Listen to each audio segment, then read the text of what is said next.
como habíamos quedado la clase pasada, existen pues dos tipos entonces de transporte activo.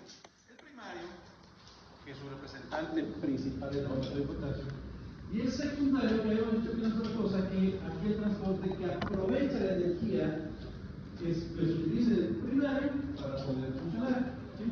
Y básicamente, muchas de las moléculas que utilizan esto son justamente también el sodio. Además de la base de potasio, también el sodio utiliza el transporte secundario y lo secundario. Y este puede ser tanto a favor del radiante como en contra. Al unirse el sodio con otra molécula, estas también van a tener características como las que ya hemos visto de la facilitada, que puede ser ciporte o antiporte, es decir, que puede ser las dos moléculas a la misma dirección o una molécula en una y otra molécula en otra dirección. ¿Sí? Básicamente esto es simplemente un poquito de lo que habíamos dicho anteriormente. Un ejemplo de estos transportes enfocados al sodio, como hemos dicho, es la glucosa, algunos aminoácidos, células epiteliales, del intestino delgado y de los tubos renales. También hidrogeniones y también el calcio pueden utilizar estos tipos de transportes. ¿De acuerdo? ¿Sí? Entonces pueden darse cuenta que la glucosa la hemos mencionado en varios tipos de transportes. ¿Sí? Entonces deben tomarlo en cuenta. Bueno, continuemos. Entonces, miren, esto sucede, por ejemplo, en una célula del intestino. ¿Bien? Aquí tenemos justamente algunos de estos tipos de transportes. ¿Sí? Por ejemplo, ahí está la bomba de sodio y potasio, y la glucosa se aprovecha desde la misma energía de la viada del sodio para poder salir. ¿Sí? Entonces, este es el transporte primario, este es el transporte secundario. ¿Se dan cuenta? Estamos con claro, pero yo.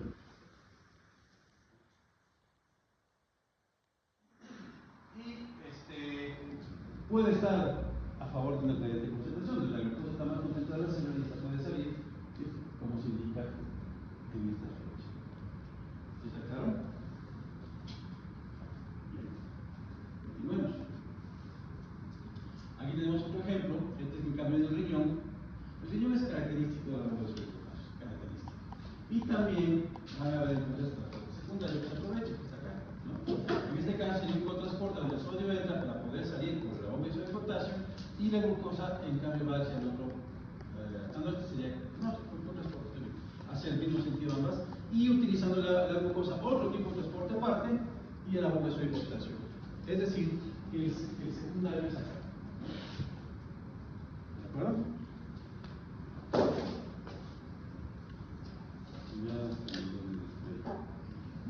Ok. En pocas palabras, en resumidas cuentas, el transporte activo secundario siempre va a ser, ¿sí?, gracias a la energía de un transporte activo primario. ¿De acuerdo? Siempre. Ahora, otro tipo de transporte activo es el transporte en masa. ¿Sí? Algo parecido a esto. Si esta es la membrana celular, esta va a poder deformarse y agrupar una cantidad de moléculas y estas ingresan a la célula. Así como se dice en esta animación. Eso se conoce como transporte activo, es decir, energía, en masa. Así como habíamos visto en el transporte pasivo, hay el simple, facilitado, y hay la dosis. Vamos a ver el activo también tiene tres: primario, secundario y el de masa. ¿De acuerdo? Entonces, este de masa va a depender mucho de qué es lo que está agarrando la célula y se clasifica de esta forma. Entonces, tenemos que, bueno, por concepto, también es un transporte activo. El caso de energía ocurre cuando se incorpora o saca una molécula de bacteria o virus muy grande. La membrana es la que fabrica una especie de pseudópodo y engloba la partícula. ¿Se acuerdan que ya les había comentado al respecto de los pseudópodos? ¿Sí? Cuando hablamos nosotros de fagocitosis, prácticamente estamos hablando de eso. La endocitosis incorpora unas sustancias hacia adentro. Esta endocitosis se divide en dos: en la fagocitosis, sustancias sólidas, los microorganismos, y la pinocitosis, que son sustancias líquidas. ¿Sí?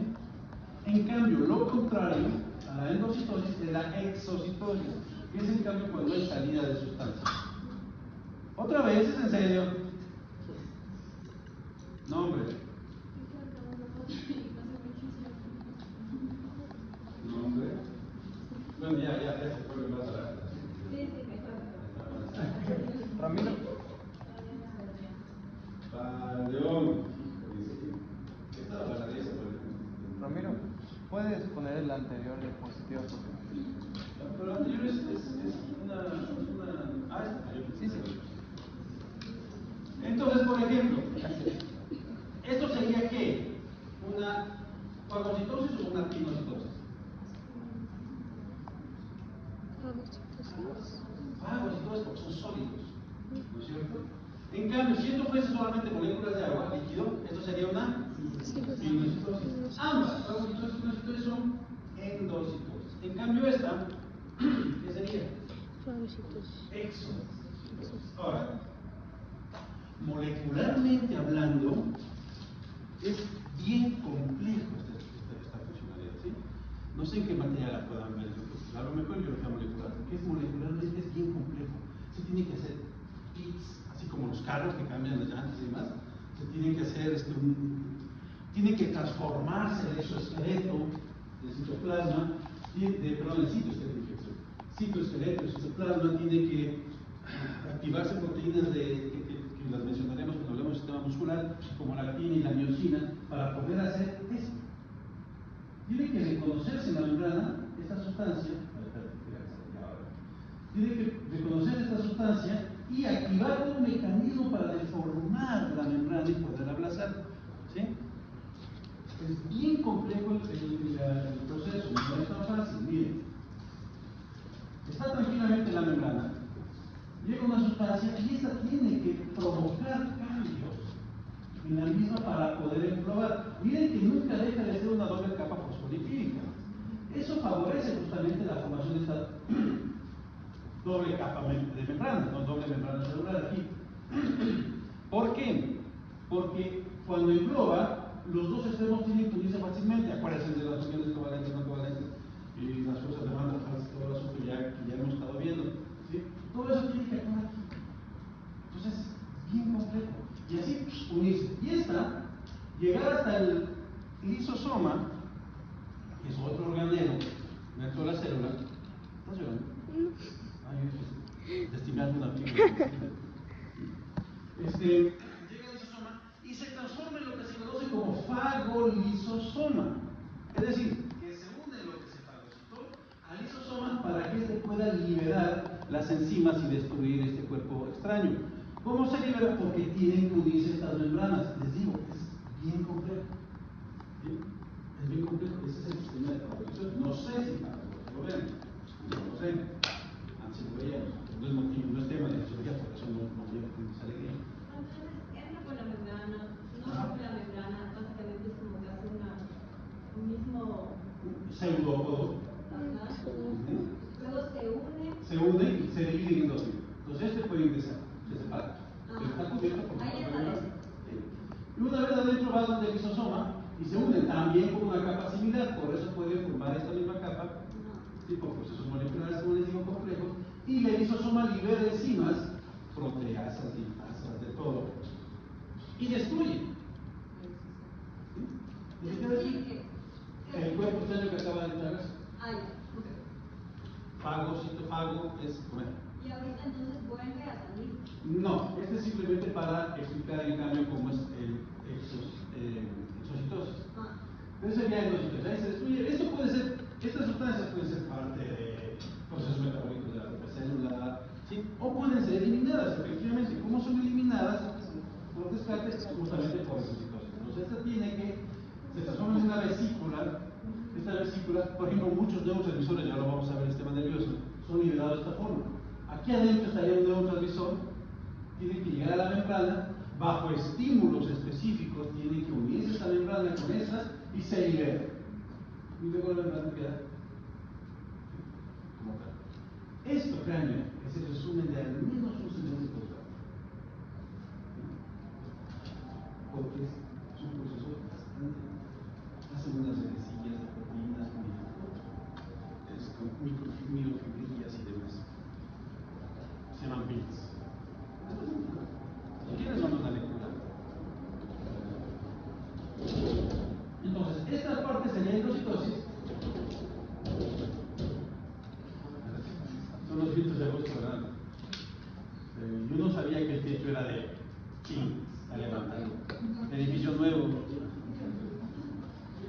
Y esta parte que es la exocitosis, es decir, la salida de sustancias dentro de la célula hacia el exterior.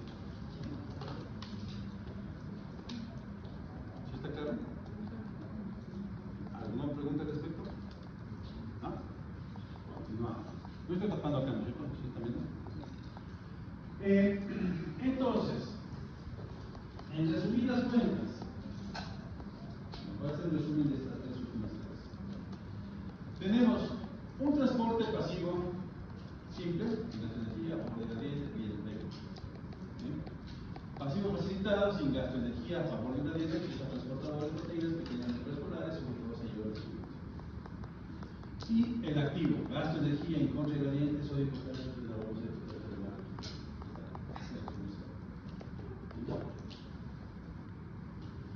Ahora sí entremos a otro tipo de transporte, como les decía. Este es un tipo de transporte pasivo.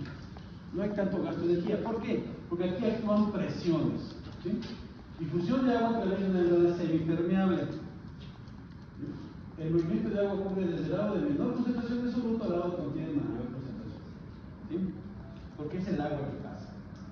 En moléculas donde tiene que haber porosidades, acuérdense que hablamos de una membrana semipermeable. ¿Sí? En visto, de una manera dinámica sería esto. ¿Sí saben cuál es este cuadro? La torre de Babel. ¿Sí? ¿Cómo se llama? De los escritores. Es un pintor belga. No me acuerdo el nombre.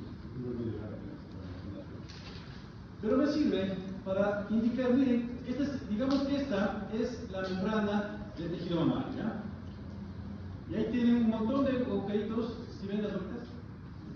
Estos pueden ingresar tanto en las chiquititas como en las grandes, más grandes. ¿Por qué? Porque su tamaño de molécula sirve. ¿Sí? Es dinámico. ¿Qué pasa cuando hay moléculas más grandes? ¿Saben? Entonces van, y estas no pueden ingresar acá, sino en los poros más grandes. ¿Sí?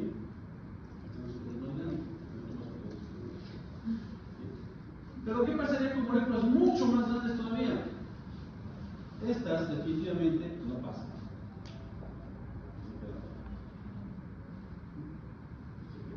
Entonces ahí tenemos un buen ejemplo de lo que sería la porosidad de la membrana para que pueda existir. ¿Estás grabando?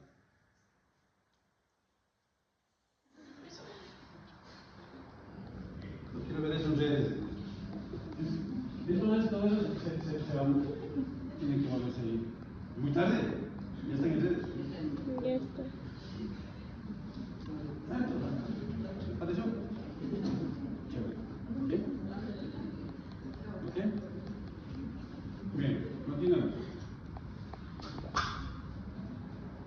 Dependiendo de esta osmolaridad, la membrana celular va a permitir más o menos agua. ¿Sí? Entonces, cuando las células de animales están en medios hipotónicos, generalmente ¿sí? entra el agua a las células y estas se van a hinchar y algunas hasta en algunos casos puede explotar. ¿Sí? ¿De acuerdo? En cambio, los hipertónicos, en un medio hipertónico va a absorber agua. ¿Sí? Y les va a quitar el agua dentro de las células y las células sufren lo que se conoce como drenación, es decir, se vuelven ahogadas.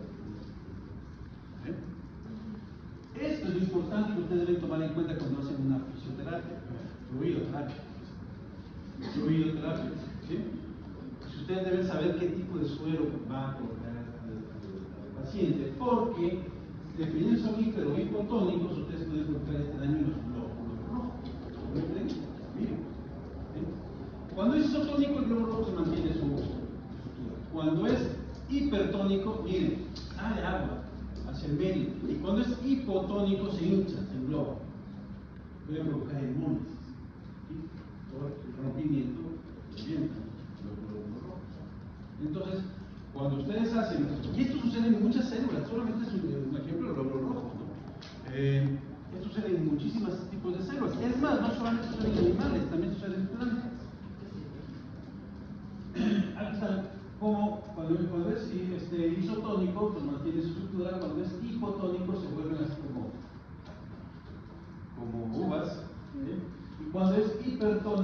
el agua sale, miren cómo se vuelve completamente agua.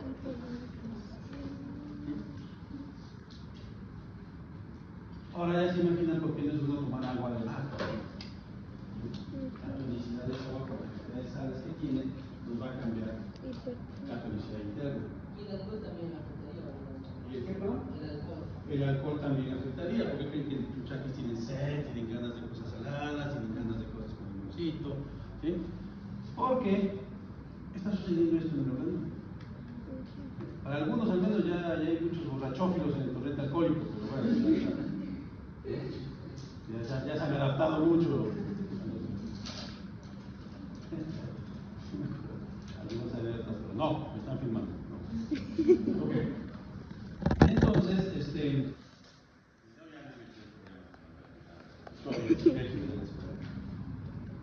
¿alguna pregunta entonces? ¿Ya está claro? ¿Sí? Ok. En vegetales sucede lo mismo. ¿Sí? En tejidos vegetales sucede exactamente. Por eso es que esto es la agua se aplica donde hay agua. Y concentraciones de entonces, en células sucede exactamente lo mismo cuando es medio hipertónico o hipotónico. ¿No? Está hipotónico, también se va a poder hinchar. Y aquí tenemos que hacer algunas cortes. Ahí va de nuevo. Mira. ¿Cuánto es? Muchas sales, entonces ese caso se vuelve hipotónico. O sea,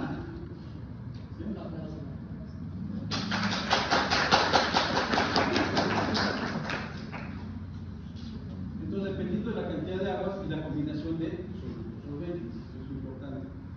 De ahí que la presión osmótica sirve para ello, para poder atravesar membranas semipermeables bajo acción de presiones. Por eso es que aquí no se gasta energía. No es un transporte activo, es un transporte pasivo. ¿De acuerdo? Bien. Ahí tenemos, miren cómo en unos casos sale tanto el agua que queda todo el componente de la célula unido en un solo sitio, y muchas veces entra demasiado agua y todos los componentes se van.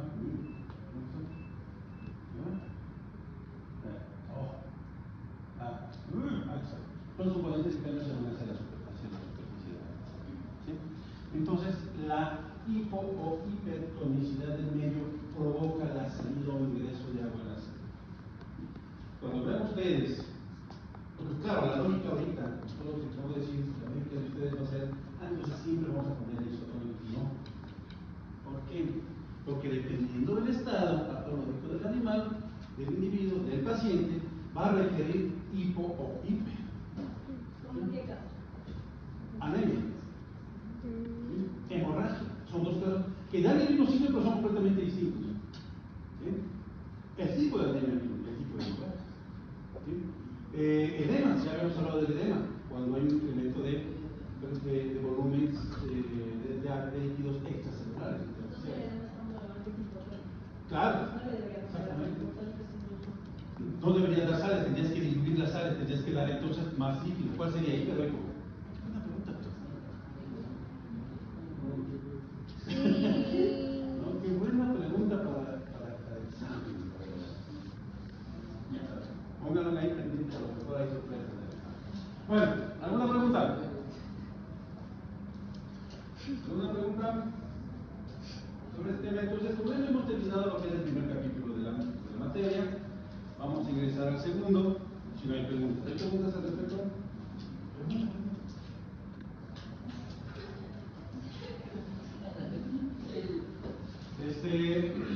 A ver. Ok.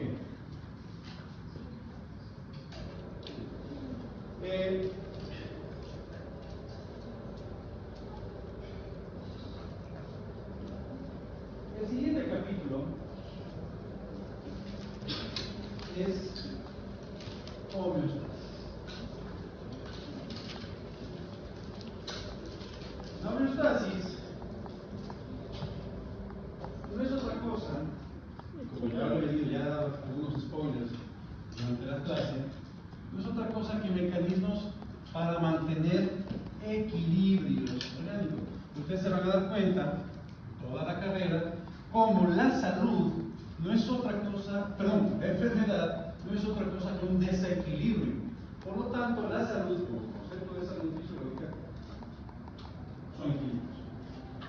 En el momento que un patógeno, en el momento que un microorganismo, en el momento que un virus, una bacteria, un hongo, en el momento que un golpe, un traumatismo, en el momento que haya una disfunción, lo que va a provocar es un desequilibrio. Y ese desequilibrio provoca la enfermedad. ¿Sí? Por lo tanto, tenemos que estudiar equilibrios. El problema es que el equilibrio va a depender de muchas situaciones, de muchas consideraciones. ¿Sí? Por esa razón es que debemos nosotros tomar en cuenta varias terminologías. Homeostasis, homeo, igual, stasis, estática. ¿Sí? Es decir, el equilibrio durante la quietud, algo que es contrario al dinamismo, a lo dinámico, a lo activo. Lo que significaría que homeostasis como término no es completo.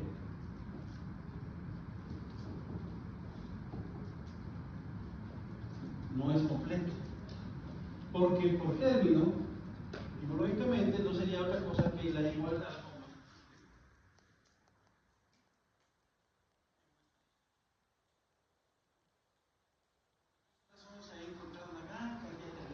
Algunos ya no se usan, otros sí se los usan, pero con muy poca frecuencia, y otros definitivamente ya quedaron.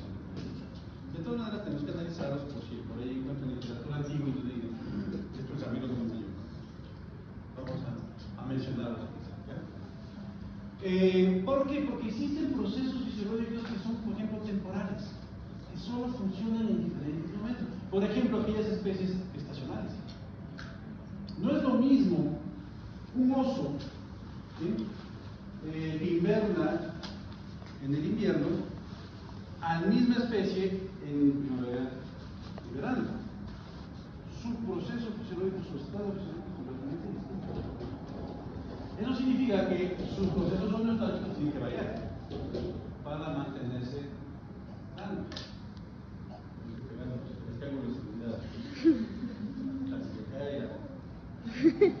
Teníamos esos pies para ver.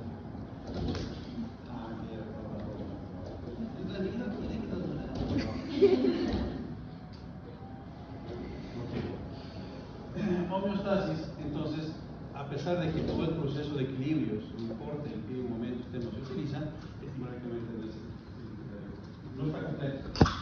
Entonces, ¿qué términos se utilizan? Bueno, tenemos algunos. Por ejemplo, cuando estamos en un proceso temporal, ¿sí? ¿Cuál es el término griego que significa tiempo? Cronos. Exactamente. Entonces tenemos lo que se conoce como cronostasis.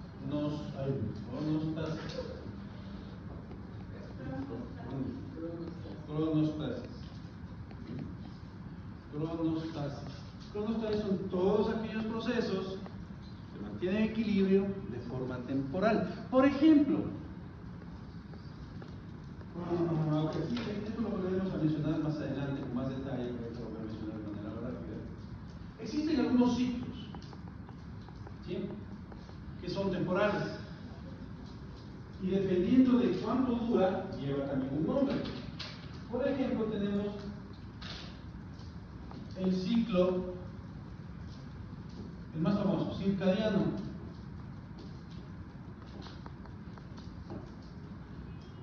El ciclo circadiano es aquel que está gobernado por el sol. Por lo tanto, son procesos que duran mientras haya sol o mientras haya oscuridad. En realidad estamos hablando del día, no diano. ¿Sí? Circadiano. Por ejemplo, el hormona de crecimiento, la prolactina, tiene secreciones por controles del ciclo circadiano. El hormona de crecimiento se secreta más durante el sueño que durante la vigilia. Ahora ustedes pueden decir, entonces 10 de la mañana ya vengo, voy a crecer un poco. No. Son las horas luz. La hormona de crecimiento se secreta cuando hay oscuridad. 10 de la mañana. No. No mentira. No es así el asunto, simplemente por estímulos, ¿sí? Porque hay estímulos, hay fotorreceptores en nuestros ojos, miren, en los mamíferos sucede esto, y en aves también, y en algunos reptiles, ¿sí? Donde el sol al número de horas luz marca la secreción de alguna sustancia. A eso se le conoce como control circadiano, ¿sí? En plantas se puede ver eso también. No sé si en ciencias naturales en los colegios les enseñaron lo que es quimiotaxismo y quimiotropismo entre las plantas. El quimiotaxismo es fototaxismo y fototropismo. Quimiotaxismo es en animal. Fototropismo y fototaxismo. Es decir, el fototropismo es que le huye al sol. Fototaxismo es la planta que le sigue al sol. ¿Sí?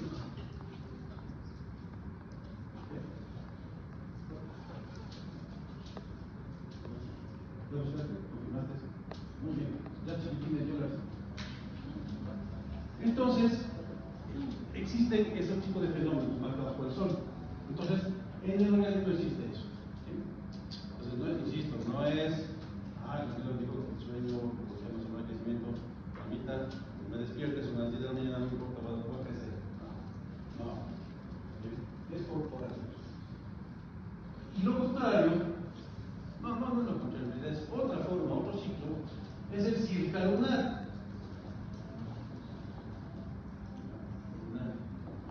Hay una gran cantidad, ¿no?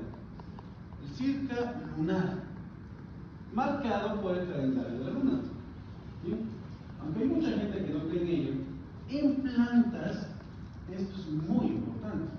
¿Sí? Época de cosecha, época de siembra y demás, sí está marcado por el calendario lunar. En animales todavía está en discusión. ¿Sí? Pero actualmente existen, no sé si ustedes, a ver chicas, ustedes me podrán corregir, pero dicen ahora que hasta para cortarse el pelo hay que ver en qué estado está la luna, ¿es verdad eso? ¿Ninguna de ellas? ¿Ustedes pueden dar fe al respecto? Hay mucha gente que no cree en eso. Pues depende de cómo está ahora la luna, hay que hacer el tratamiento. Lo que sí sé, como les digo, es que las plantas sí están afectadas en ello. ¿Sí? Mucha de la biología marina está afectada por ello. ¿Sí? Aparece que la luna marca la presencia de mareas y marca la presencia de corrientes. Entonces, no es lo mismo viajar de una isla a otra bajo la luna llena que bajo la luna nueva. ¿Sí? La luna llena, por las muchos pedazos, tiene una luna nueva. No lo digo yo, lo escuché de algunos marineros. Existe este ciclo lunar. También existe el ciclo circa anual. Este es el último que vamos a ver. Les digo, hay muchos más, pero eso lo veremos cuando veamos dando la piña. El ciclo anual son aquellos procesos que se dan cada año. Por ejemplo, las perras son circa anuales, porque sus ciclos son de una vez, algunas obviamente ya han cambiado muchas razas, pero la gran mayoría tienen un estro en el año. ¿Sí? Todo el resto de su ciclo dura meses, hasta que vuelven otra vez a cero. ¿Sí? Entonces, su fisiología reproductiva tiene un control circanual. ¿Sí? Otro control circanual pues, también sería la estacionalidad, como ya mencioné. La estacionalidad, por ejemplo, las yeguas tienen una etapa reproductiva cuando los días son largos. Las ovejas tienen una etapa reproductiva cuando los días son cortos. Es al revés. ¿Sí? Como ya lo mencioné, hay osos, ardillas y otros mamíferos más que invernan en algunas latitudes del planeta. Estas obviamente hacen que su fisiología cambie completamente por un proceso ciclo circanual. Entonces todo esto no podríamos simplemente decir, pues es parte de la homeostasis. De manera justa sí lo es, pero estaría dentro de la cronostasis en realidad. ¿Sí? ¿Está claro?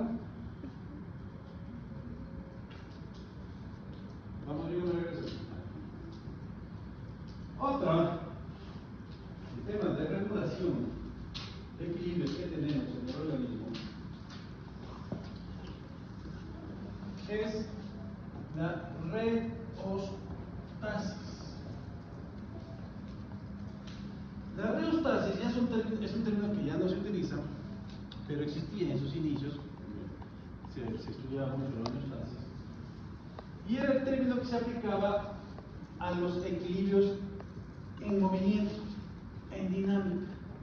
¿Sí? Este término fue reemplazado después por alostasis. ¿Por qué? Porque este movimiento, esos mecanismos son de adaptación. ¿Sí? Es cuando algo cambia y el organismo tiene que adaptarse. Entonces la alostasis son mecanismos cuando el animal sufre, el individuo, porque son humanos obviamente, cuando el individuo sufre el estrés o un cambio radical. ¿Sí? Entonces en ese caso tiene que haber mecanismos de adaptación. Hoy uno, pues el éxito mucho está ahí en el sistema respiratorio. Pero, ¿quién es de la costa aquí? Haz la mano quién sea de la costa. No es de la costa. Ya, chévere. ¿Cuándo fue la última vez que viajaste allá a tu casa?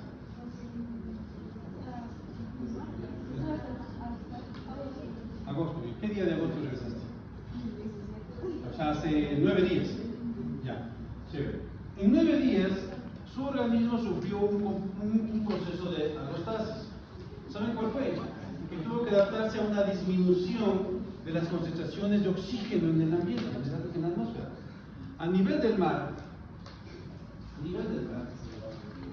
existen 760 milímetros de mercurio de presión atmosférica. A eso se le conoce como una atmósfera. Porque estoy viendo mi celular porque aquí tengo el barómetro y la tiene. No creo que esté contestando con mi llamada. A nivel del mar, a nivel del mar, 762 milímetros de mercurio. Es lo que tienen las personas que viven ahí. ¿Qué sucede en nosotros en nuestro ambiente estamos a 2.387 metros sobre el nivel del mar? Eso significa que nuestra presión actual es de 580 milímetros de mercurio. Es decir, que ella sufrió una disminución de casi 200 milímetros de mercurio cuando vino de su casa acá. Ahora imagínense, vamos a 2.300. Vamos al paro. Subir a 4.000. ¿Sí llegaste? Yo sí. ¿Sí llegaste? No, no he llegado. Pues subir a ¿sí? Imagínense a 4.000. Vivir en 4.000. Si saben que en la provincia del Carchi hay una ciudad que se llama El Ángel. No sé si alguien conoce. El Ángel está a 4.000 metros sobre el nivel del mar. ¿Sí? ¿Cuáles son los mecanismos de adaptación? Es decir, son alostáticos. Por ejemplo, incrementar el número de glóbulos rojos en el sistema sanguíneo. Policitemia. Y es inteligente, ¿verdad? Sí. No. Una pregunta. ¿Puedes repetir? Reo significa dinamia, estasis estática. Reo. Sí, reo. Es la dinámica, el movimiento. El concepto sería los procesos por los cuales de adaptación. ¿Sí? Para mantener un equilibrio en dinámica, en movimiento. Por eso que fue reemplazado por alostasis. Alostasis es un término que todavía se utiliza. No tanto, todo se reduce a homeostasis, todo, ¿no? Pero eso es falta de información. En realidad son diferentes procesos. Exactamente cuando hay estímulos. A pesar de que ya no olvídalo, no es lo que puedo decir. Cambios, ¿sí? Cambios. Estrés, la alostasis cuando hay estrés. Esta policitemia, muchos citocélulas, menos policitemia, es un proceso compensatorio. Policitemia compensatoria. Eso es lo que sufrió el organismo de la compañera cuando vino de su tierra a acá. ¿Sí? Policitemia compensatoria. Eso es lo que nosotros sufriríamos si nos vamos al ángel. ¿Sí? Y eso es lo que sufriríamos más todavía si seguimos subiendo. La población más alta del mundo está en los Himalayas y está cerca de los 5.000. No, hasta los 5.000 metros. Más arriba ya no hay compatibilidad con la vida. Ya el cuerpo no se puede adaptar. Hasta los 5.000 es donde se adapta. ¿Sí? Y aún así el riesgo de que les dé mal de altura y un poco de cosas más enfermedades, desequilibrios, que no se pueden curar. El único tratamiento es bajar. Muchos tratamientos, por ejemplo, personas de edad que tienen problemas cardíacos y demás, les recomiendan como tratamiento médico vivir al nivel del mar. Así de, ¿sí? ¿Por qué? Porque su corazón tiene que esforzarse más en esa, a pesar que estamos en el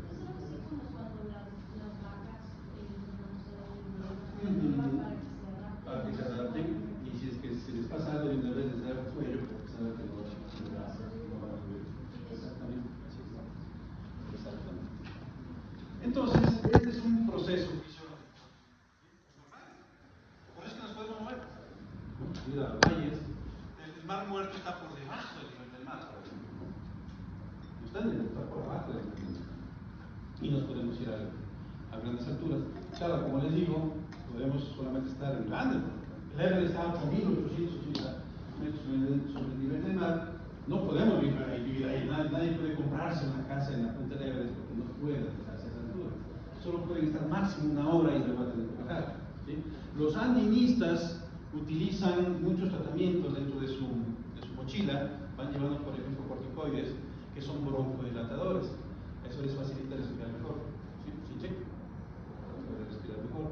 Por eso es que los corticoides son considerados dentro del deporte sustancias ilícitas, ¿cómo se llama? Doping. ¿Sí? Es doping. Nadie puede usar. Y los antigripales, algunos vienen con corticoides, porque primero sí, broncodilatadores.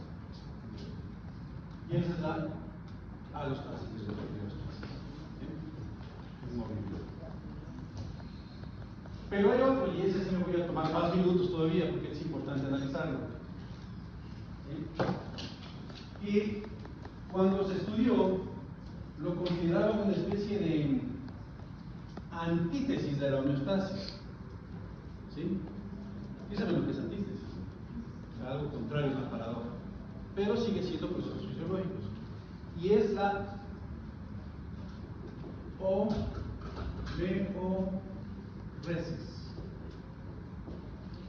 La homeoresis. ¿Sí?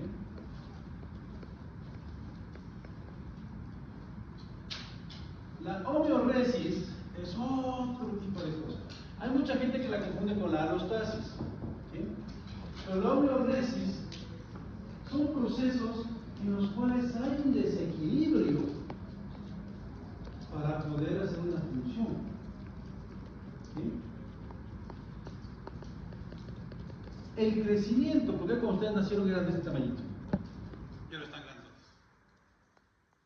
Crecieron por procesos homeoréticos. La hormona de crecimiento sería una hormona homeorética, así como hay hormonas homeostáticas, existen hormonas homeoréticas. Las hormonas metabólicas generalmente son homeoréticas, entre homeostáticas yo creo. ¿Sí? Pero el crecimiento es generalmente homeorético. La prolactina es otra hormona homeorética. ¿Por qué? ¿Qué produce? ¿Qué va a la acción de la prolactina? ¿Qué suena? Leche, exactamente. Entonces la producción, la lactación es un proceso homeorético, porque no hay magia. La leche tiene que sintetizarse de algún lado. ¿Sí? Tiene que haber procesos de los cuales se agarran reservas alimenticias, reservas de elementos y sintetizar leche. Por lo tanto, otra razón es que, por ejemplo, en bovino, productores de leche, ¿sí? Tiene que haber una muy buena reserva nutricional previa al inicio de una lactación. ¿Sí? Por esa razón, mientras más productora es una vaca, menos tiempo de producción, eso se traduce en menos tiempo de vida, va a tener el animal. ¿Por qué? Por el desgaste del estrés oxidativo que va a tener el animal. ¿Sí? ¿Por qué? Porque son procesos que producen desequilibrios. Como ya les digo, el crecimiento, por eso es que el individuo que come bien crece más. 1,80. Individuos que no comen bien, no va a hacer nada. No va a hacer nada. Sé que se ofenden y cosas así.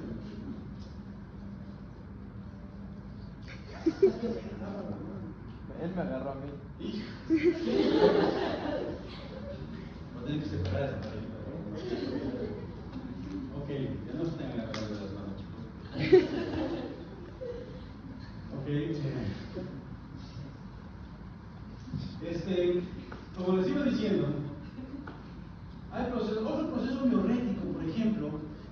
gestación, el embarazo.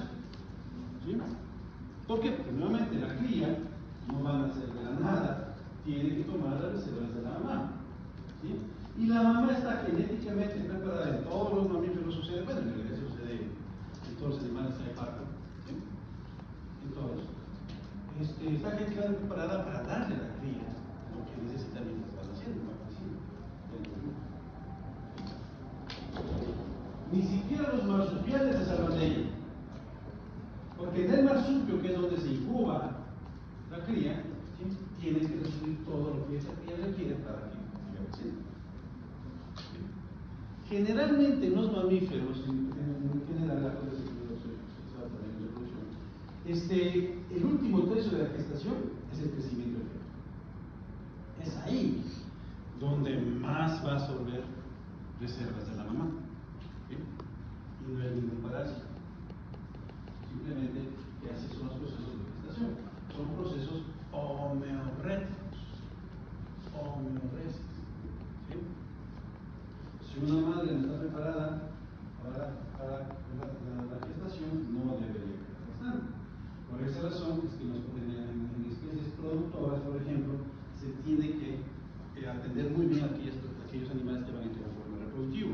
¿Por qué? Porque deben tener suficientes reservas para poder mantener una gestación, es decir, procesos homeorréticos. Otro concepto que tiene de homeoresis, lo tenía que apuntar, creo que también me ayudó.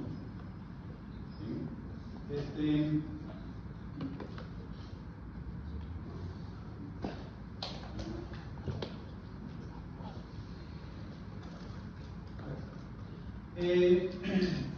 Otro concepto que ponen de homeoresis, esperen que se cargue esta cochinada,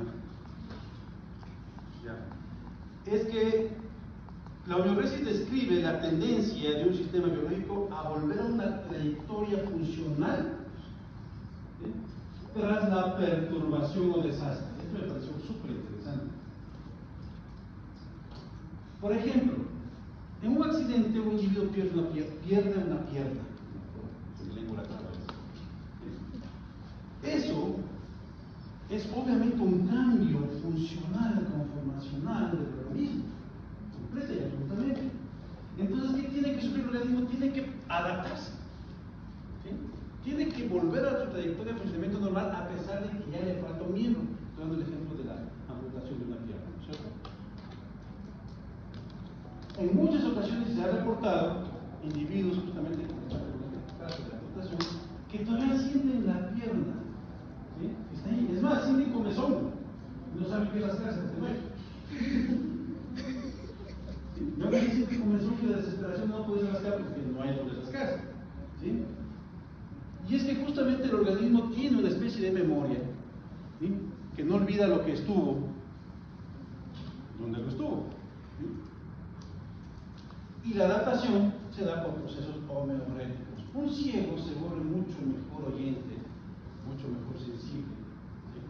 Que cuando veía por procesos de adaptación. ¿Sí? Claro que ahí la línea divisoria entre los pases y homeoresis se vuelve bien fina, bien difícil de separarla, ¿sí? Porque acuérdense que eso es un estrés. Eso es un estrés.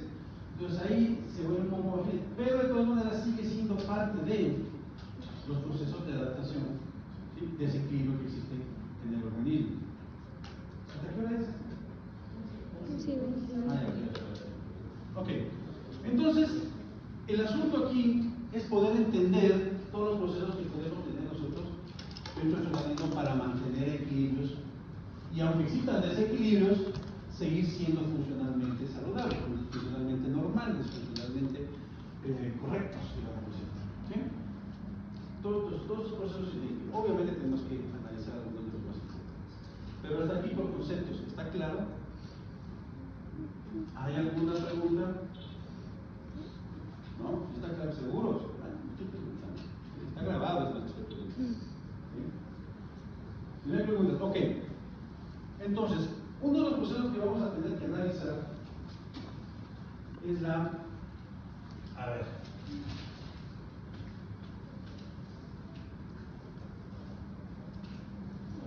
Una vez aclarados estos conceptos, debemos analizar ahora sí la homeostasis per se. ¿Sí?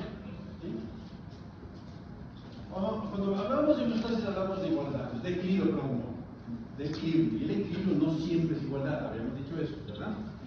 Ya, de equilibrio. Obviamente el equilibrio puede estar clasificado dependiendo de qué es lo que estamos equilibrando.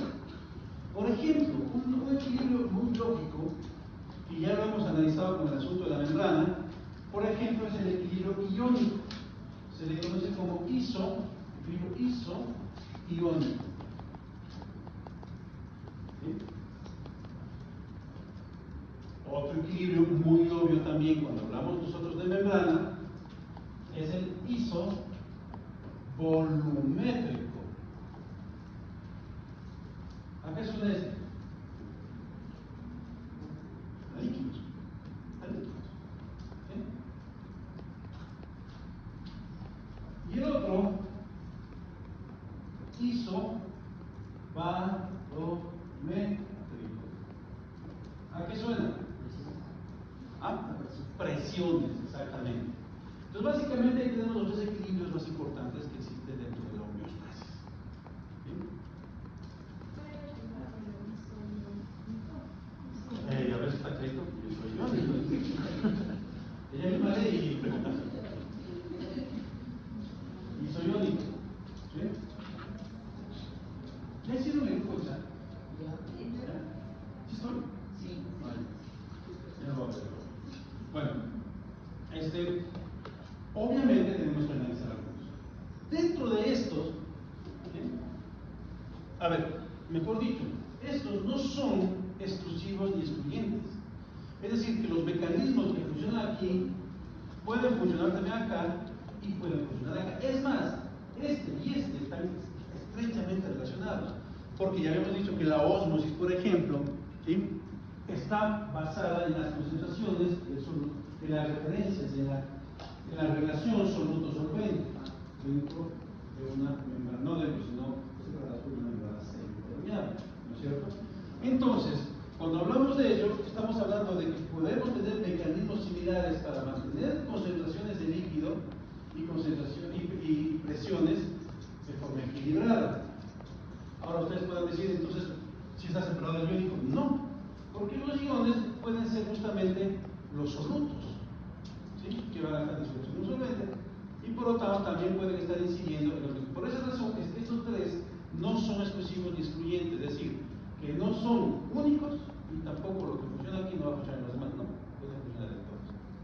Ahora bien, con esa idea entonces, tenemos que analizar algo muy importante, que es justamente el equilibrio, basado en estos tres, principalmente en estos dos, el equilibrio ácido-básico. En pocas palabras, concentraciones de hidrogeniones y concentraciones de hidróxidos. ¿Bien? Y saber que un símbolo de un elemento en corchetes significa concentración. ¿No se ve eso? Bueno, químicamente, cuando se pone entre dos corchetes un símbolo, significa concentración. Por ejemplo, si queremos saber la concentración del sodio, tendría que ser esto. ¿Sí?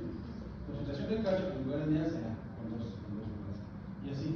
Entonces, cuando está entre dos corchetes, yo vi las caras de tonta de que lo estoy escribiendo. ¿Sí?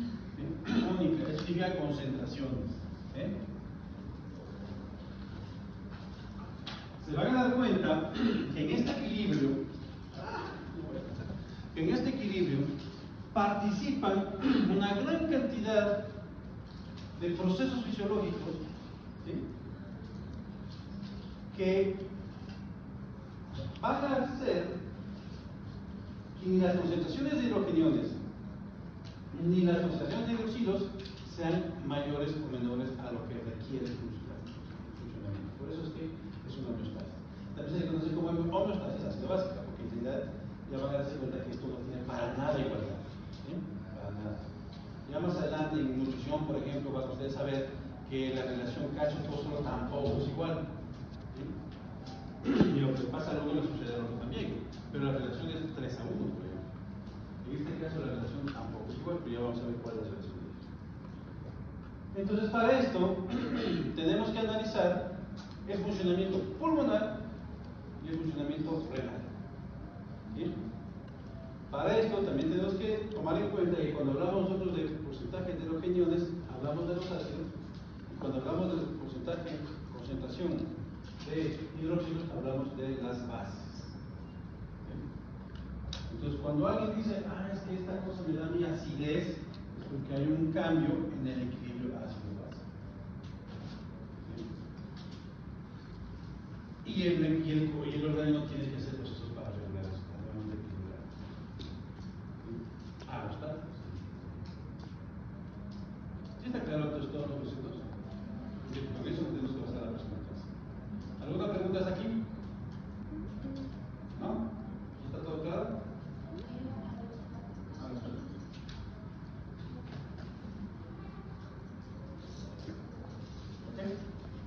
¿Te tomaste una mesa en serio?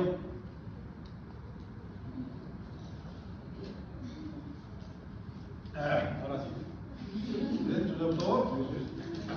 Bueno, entonces quedamos ahí. La próxima clase vamos a profundizar en el equilibrio ácido-base. Si alcanzamos, vemos el otro mecanismo de regulación.